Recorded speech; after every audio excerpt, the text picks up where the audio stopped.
Un comité d'accueil et une garde rapprochée pour visiter le fameux quartier du Petit Bar. On croirait Hélène Mandroux en campagne. Novembre 2010, le DC de Fresh lance une campagne plus informelle, la succession à la tête de l'agglo.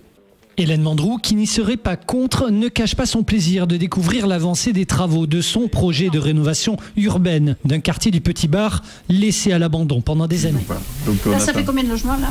En tout, on est à peu près sur 140 logements. 140 logements à peu près. Demain, ce quartier, ça sera un quartier comme tous les autres quartiers de la ville. Et mon ambition, c'est non seulement d'investir, il faut investir, mais en même temps, il faut entretenir. Parce que si on n'entretient pas, avec le temps, on voit ce que ça peut donner. L'investissement total est de 113 millions d'euros pour, entre autres, 330 logements réhabilités et 450 reconstruits. Reste le problème du bâtiment A qui aurait dû être détruit depuis bien longtemps et qui retarde la construction de nouveaux logements sociaux. Il y a encore 7 familles. Il y en a 4 qui viennent de recevoir une proposition qu'elles sont en mesure d'accepter, ce qui va nous ramener à 3. Parmi ces 3, il y a un célibataire qu'on arrivera aussi à caser. Donc on voit le bout du tunnel. Dans cette ancienne église du Petit Bar, transformée en salle de sport, tatami et ring de boxe sonnent comme un symbole.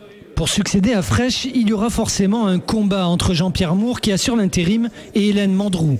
La présidence de l'agglo a toujours été assurée par le maire de Montpellier. Je ne parle pas de légitimité. Avant moi, il y a eu François Delmas, il y a eu Georges Fresh. Voilà, donc je veux dire, bon, c'est dans le sens, un peu, j'allais dire un peu du passé. Mais là, pour l'instant, je consulte et je vous donnerai ma réponse après les consultations. Des consultations avec les présidents de groupe, des élus municipaux qui représentent quand même la moitié des élus de l'agglo.